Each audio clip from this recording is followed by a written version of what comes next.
Hello and welcome to Mentoring the Mentors, an institute that accelerates your learning curve. My dear educators, this is Meenakshi Narula, and today I'm going to talk about art integration. Yes, we have been teaching our students through art integration. We have been involving them in art integrated activities. We have been conducting art integrated projects for them. We have been pairing the states under Ek Bharat Shresth Bharat project. So, my dear educators, today we have got another circular from CBSE where CBSE has revised the pairing of the states because past I guess more than 2 years the students they were learning about the same paired states. So this time they have given our students an opportunity where they'll be able to explore some another state and will be able to bring something new into their projects. So my dear educators, here you go. This is the circular that is by CBSE, right? So art integrated projects from classes 1st to 10th with pairing of the states or the union territories. We have to have art integrated learning, art integrated projects right from class 1 till class 10, right? So this is the circular, and my dear educators, as I have highlighted some main points, make sure you go through all these main points. Art integration is a cross-curricular pedagogical approach. This is a pedagogy. This is the way through which we teach our students. हम अपने बच्चों को जो पढ़ाते हैं वो interesting way में. Not only our objective is to make the teaching learning joyful. It is very clearly mentioned not only for creating joyful classrooms but also for imbibing the Indian ethos through integration of Indian art and culture in the teaching and learning process at every level, right from class 1 onwards. We need to teach our students. Our objective is कि वो Indian art के बारे में, Indian culture के बारे में, Indian ethos के बारे में जाने आर्ट के थ्रू. तभी तो वो पेयर्ड स्टेट का प्रोजेक्ट जो है वो शुरू किया गया है. And this art integrated approach will strengthen the linkages between education and culture. Education और कल्चर के जो लिंकेजेस हैं उनको स्ट्रेंथन करने के लिए ही आर्ट इंटीग्रेटेड जो प्रोजेक्ट है वो स्टार्ट किया गया है. आई मीन ऑब्जेक्टिव सिर्फ जॉयफुल क्लासरूम नहीं है. Objective knowing about heritage, knowing about culture, strengthening those linkages, ये सब चीजें हैं. And let us now talk about national curriculum framework.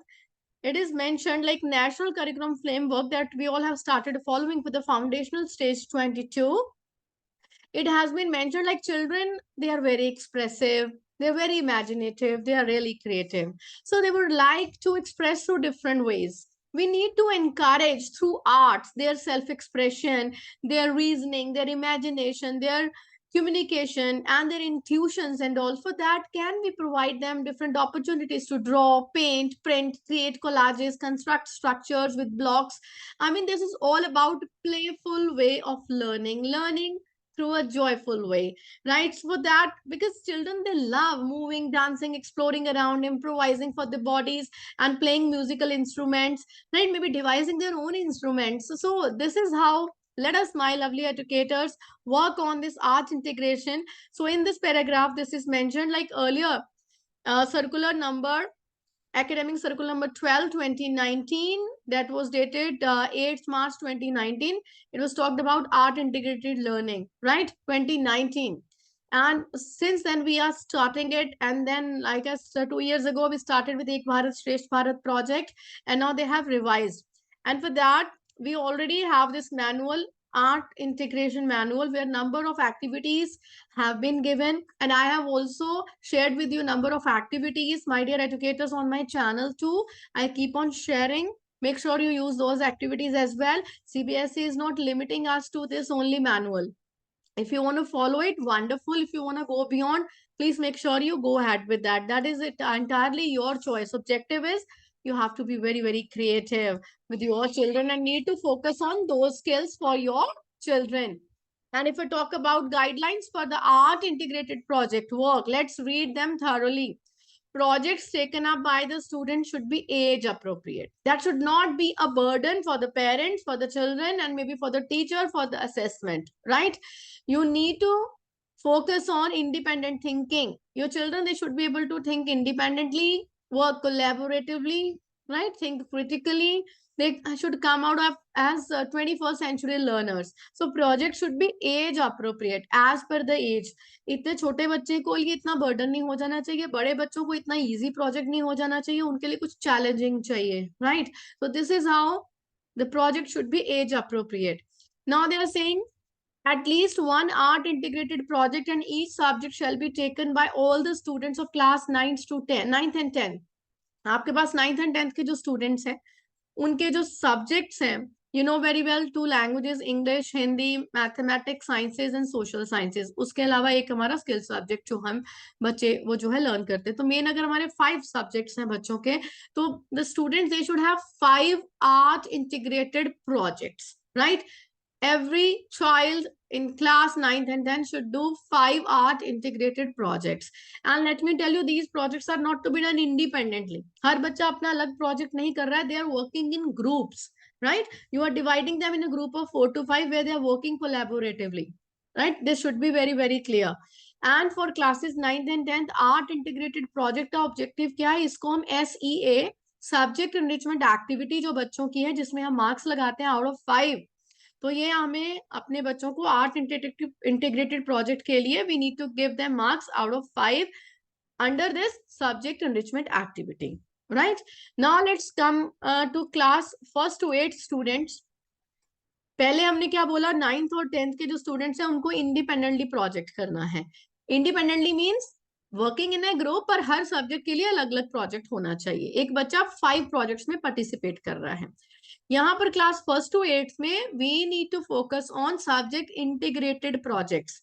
I mean 1 project only they will be doing. एक ऐसा project जो कि साइंसेस, सोशल साइंसेस, लैंग्वेजेस तीनों से इंटीग्रेटेड हो, राइट? सो कोई भी एक लैंग्वेज ले सकते हैं, एक से ज्यादा लैंग्वेज भी ले सकते हैं, उसमें न्यूमरसी स्किल, मैथमेटिक्स भी ले सकते हैं, साइंस एंड सोशल साइंसेस का कॉन्सेप्ट भी ले सकते हैं. तो we have to go ahead with only 1 project that again will be collaborative in nature. हर बच्चा अलग अलग नहीं अपना प्रोजेक्ट पर, कोई ईस्ट वेस्ट नॉर्थ साउथ में नहीं चले जाएंगे. दे will be just working together. 4 बच्चे अगर कर रहे हैं तो एक्सप्लोर करके अपना एक प्रोजेक्ट सबमिट कर रहे हैं where they are working, and वहां पर अपनी सोच को जितना मर्जी डाइवर्जन जो होना है वो होना चाहिए, divergent thinking, right? So my dear educators, now projects for the students for classes 1st and 2nd. Now see, coming to 1st and 2nd, because they come under the foundational stage, we need to refer to National Curriculum Framework for Foundational Stage, where it is mentioned projects for this stage can be short, simple, and within the grasp of the young children. By nature, projects are interdisciplinary. Project होगा interdisciplinary, involving many subjects. उसमें languages, social science, math, science, art, drama, dance, health and wellness, सारी चीजें आप उसमें integrate कर सकते हैं, right? तो इससे ऐसे आप बच्चों को प्रोजेक्ट में इन्वॉल्व करेंगे. चलिए अब आगे हम बात करते हैं. Let's talk about is written students will take up integration with any form of Indian art. चाहे विजुअल आर्ट के ऊपर फोकस कर रहे हैं, चाहे परफॉर्मिंग आर्ट पर फोकस कर रहे हैं, as per their choice. You will not be you see forcing them कि आपको इसी आर्ट फॉर्म को एक्सप्लोर करना है. There should be a choice for them. Let them do it as per their learning style, as per their interest, right? And we as teachers we need to facilitate their learning of chosen Indian art. जो वो choose करेंगे हमें उसको facilitate करना है, हमें उनको mentor करना है, right? So that students are able to creatively integrate the art form with the project. Now, one another important point, like you know 9th और 10th के बच्चे जो हमारे हैं वो 5 projects कर रहे हैं, right? And it is mentioned in a minimum 1 project. जो आपके बच्चे 5 प्रोजेक्ट कर रहे हैं उन 5 में से कोई भी एक प्रोजेक्ट ऐसा होना चाहिए जो कि पेयर्ड स्टेट के साथ रिलेटेड हो. लाइक सपोज आप हिंदी में एक ऐसा प्रोजेक्ट कर रहे हैं जिसमें कि आप बच्चा सपोज उत्तर प्रदेश में है, तो वो पहले उसका अरुणाचल प्रदेश एंड मेघालय था. अभी नई पेयरिंग जो आई है इसके अकॉर्डिंगली खाली अरुणाचल प्रदेश लिखा हुआ है. तो बच्चा अपना यूपी और अरुणाचल प्रदेश के साथ में वो उसमें एक्सप्लोर कर रहा है. तो वो इंटीग्रेटेड प्रोजेक्ट उसका होगा आर्ट का, जिसमें कि based on the paired state. बाकी के जो 4 प्रोजेक्ट हैं उसमें वो the child is free to pair the state, and may be if the child doesn't want to pair the state, वैसे ही आर्ट इंटीग्रेटेड कोई प्रोजेक्ट कर रहा है किसी थीम के ऊपर, then also the child is free to do that. But उसमें से एक प्रोजेक्ट जो है इट शुड बी अंडर एक भारत श्रेष्ठ भारत, ये हमें समझना है। अगर इस लाइन को हम दोबारा पढ़े, where it is written in minimum one project of students from class first to 10, एक प्रोजेक्ट मिनिमम पेयर्ड होना चाहिए। तो जो फर्स्ट से 8 के बच्चे हैं वो कर ही एक प्रोजेक्ट रहे हैं, एक से ज्यादा प्रोजेक्ट तो वो कर नहीं रहे, तो उनका जो प्रोजेक्ट है automatically it is understood like उनका जो प्रोजेक्ट है वो पेयर्ड सेट से ही रिलेटेड होना चाहिए। तो अब अपने स्कूल में जो क्लास फर्स्ट ऑनवर्ड्स प्रोजेक्ट करवा रहे हैं till class 8, make sure it should be integrated, it should be based on the paired state, right, as per the new list that is being shared by CBSE in this circular. Now, subject teachers along with art teacher must plan and discuss the projects in advance. आप शुरू में जो project करवाना चाहते हो, अभी अप्रैल का महीना है, सेशन अभी शुरू ही हुआ है, जो प्रोजेक्ट बच्चों के लिए प्लान करना चाहते हैं शुरू में ही सब्जेक्ट टीचर को आर्ट टीचर के साथ मिलकर डिस्कस करके वो सब्जेक्ट में से वो टॉपिक प्लान करना है कि वो कौन सा आप प्रोजेक्ट्स बच्चों को करा रहे हो। उसके अकॉर्डिंगली आपको अपने एकेडमिक कैलेंडर में वो रिफ्लेक्ट करना है कि वो प्रोजेक्ट की डेट्स क्या होंगी, 1 महीने का प्रोजेक्ट है, 2 महीने का प्रोजेक्ट है, कब स्टार्ट होगा, कब उसको कंप्लीट करना है, कौन फैसिलिटेट करेगा उसको, कैसे उसको किया जाएगा, वो सारी चीजें पहले ही प्लान करनी है। And the focus will be given on research of new topics. आप नए टॉपिक बच्चों को देंगे एक्सप्लोर करने के लिए that are not yet taken up in the classroom, जो आपने क्लासरूम में पहले नहीं लिए हैं, आपको एक्सप्लोर करने में बच्चों की हेल्प करनी है। रिसर्च वर्क है ये, please dear teachers, this is a research work जहां पर आपके बच्चे अपने लेवल के अकॉर्डिंगली रिसर्च कर रहे हैं। तो आप अपना suppose you are teaching anything related to climate in your subject sciences में, सोशल साइंसेस में, तो आप उसको पेयर्ड स्टेट के क्लाइमेट के साथ एक तो इंटीग्रेट कर सकते हैं, सब्जेक्ट आपस में इंटीग्रेट हो गया, डेटा कलेक्शन हो गया, मैथमेटिक्स भी इंटीग्रेट हो गया, रिपोर्ट राइटिंग हो गया, लैंग्वेजेस भी इंटीग्रेट हो गया, but they are researching also कि क्लाइमेट के रिलेटेड डेटा कलेक्ट करेंगे अपना और पेयर्ड स्टेट का, वहां का एनवायरमेंट कैसा है, वहां का क्लाइमेट कैसा है, कैसे वो अफेक्ट हो रहा है, पोल्यूशन बीच में आ जाएगा। तो इस तरीके से they are exploring and they will be bringing something new. ये है इसका ऑब्जेक्टिव, रिसर्च इसका ऑब्जेक्टिव नहीं है। लेट मी टेल यू, बहुत बार क्या होता है कि हम वहां के सपोज डांसेस है उनकी पिक्चर्स कलेक्ट कर ली, कौन सी डांस फॉर्म है वो लिख लिया और वो सिर्फ लिख दिया उसमें, वो that is not a project my dear teachers.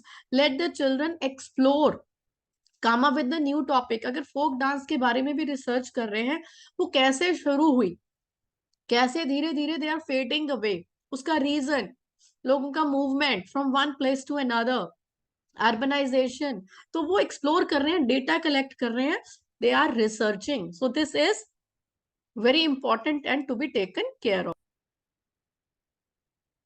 So now this is clear to you.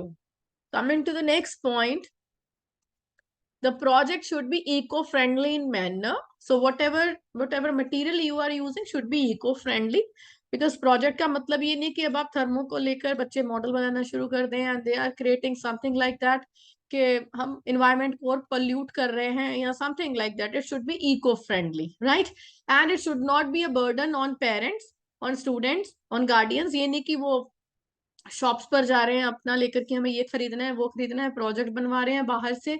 आजकल तो you see every other day आप देखते हो कि नई शॉप्स खुली हैं, आपके पास ही मैसेजेस आने शुरू हो जाएंगे, प्रोजेक्ट बनवा लो जी, इतना कर दो। पर उसका ऑब्जेक्टिव क्या है?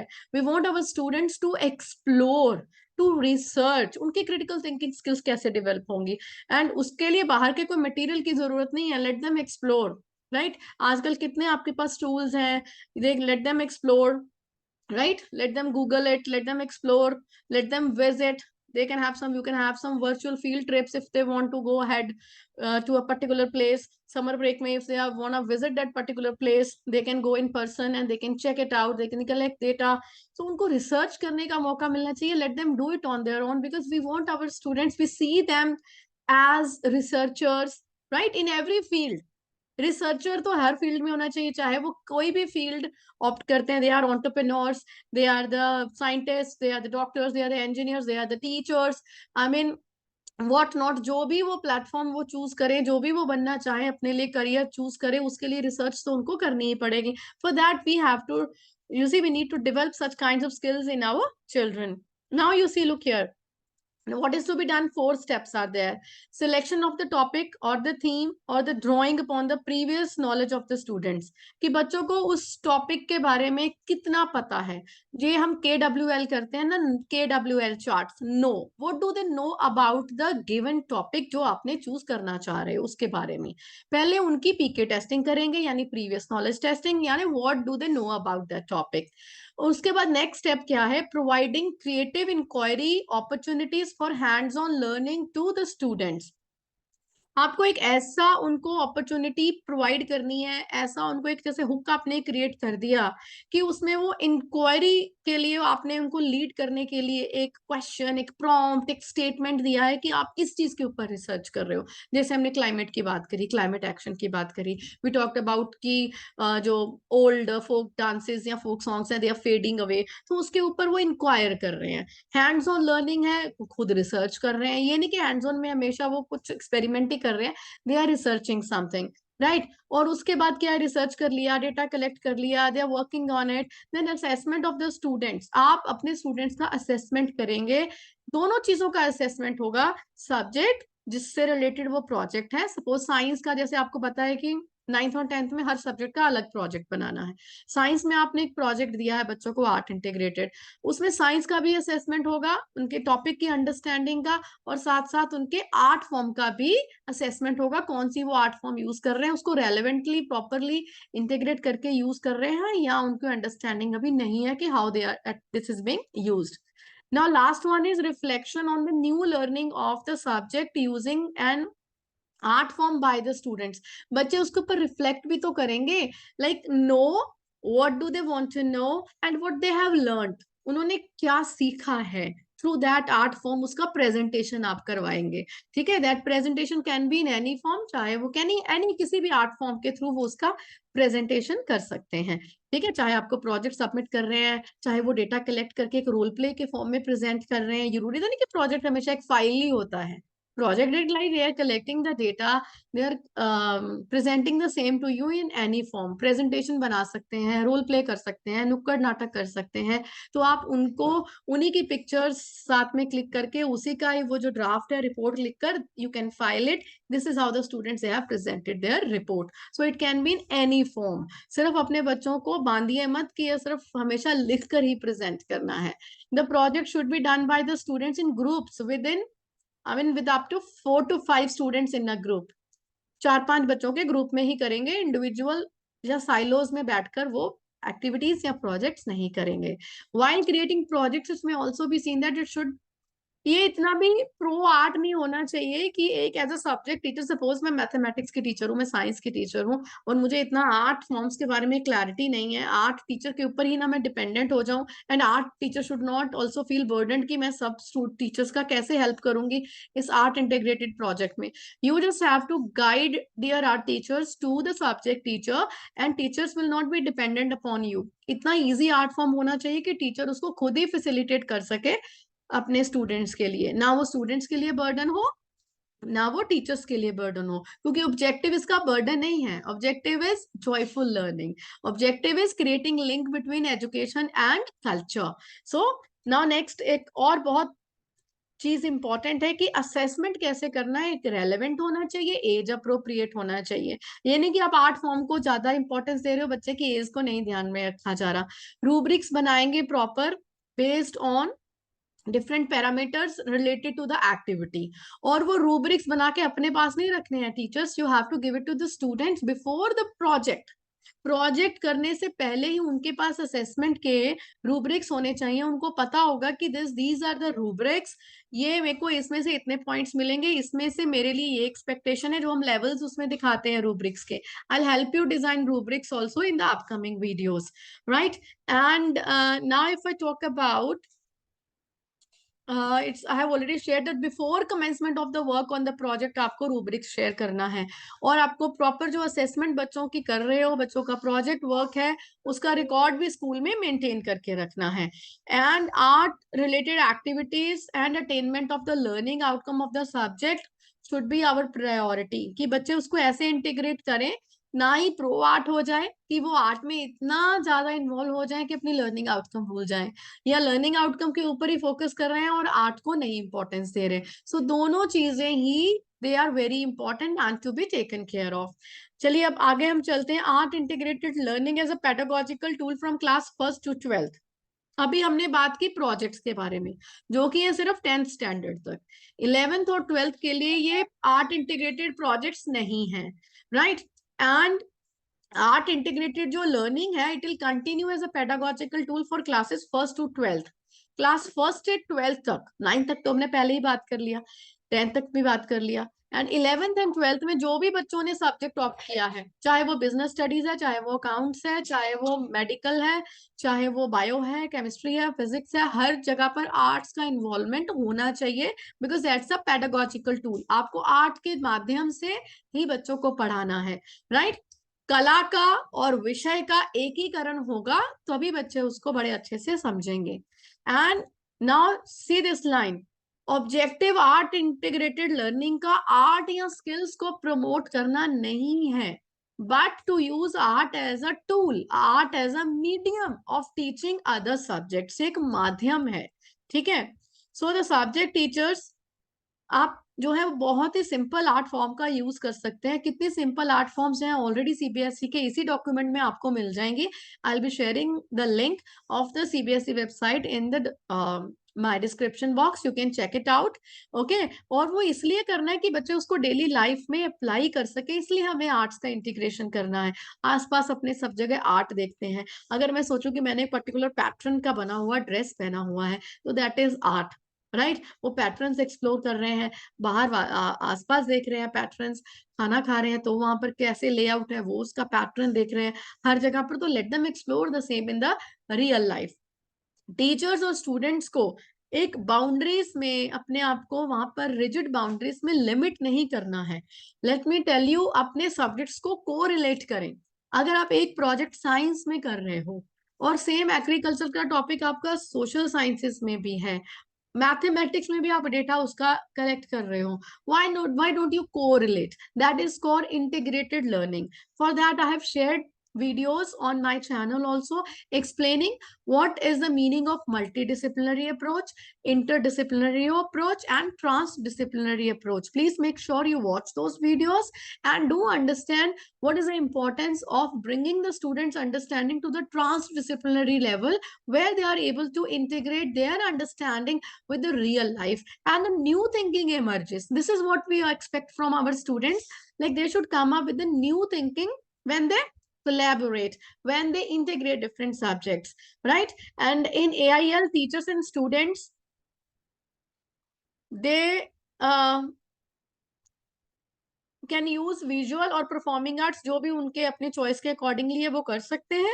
And then this green I have highlighted, like art education, art integrated learning, art integrated projects, इन सब का हमें अपलोड कहाँ पर करना होता है? यू नो वेरी वेल, कला सेतु पोर्टल और आर्ट इंटीग्रेटेड लर्निंग का जो हमारा पोर्टल है, AIL पोर्टल, उसके ऊपर हमने अपलोड करना होता है एंड ऑफ द ईयर। तो मेक श्योर कि आप इसको टाइमली कर लें, दिसंबर तक आप इसको फिनिश करके you should be able to upload the same, right?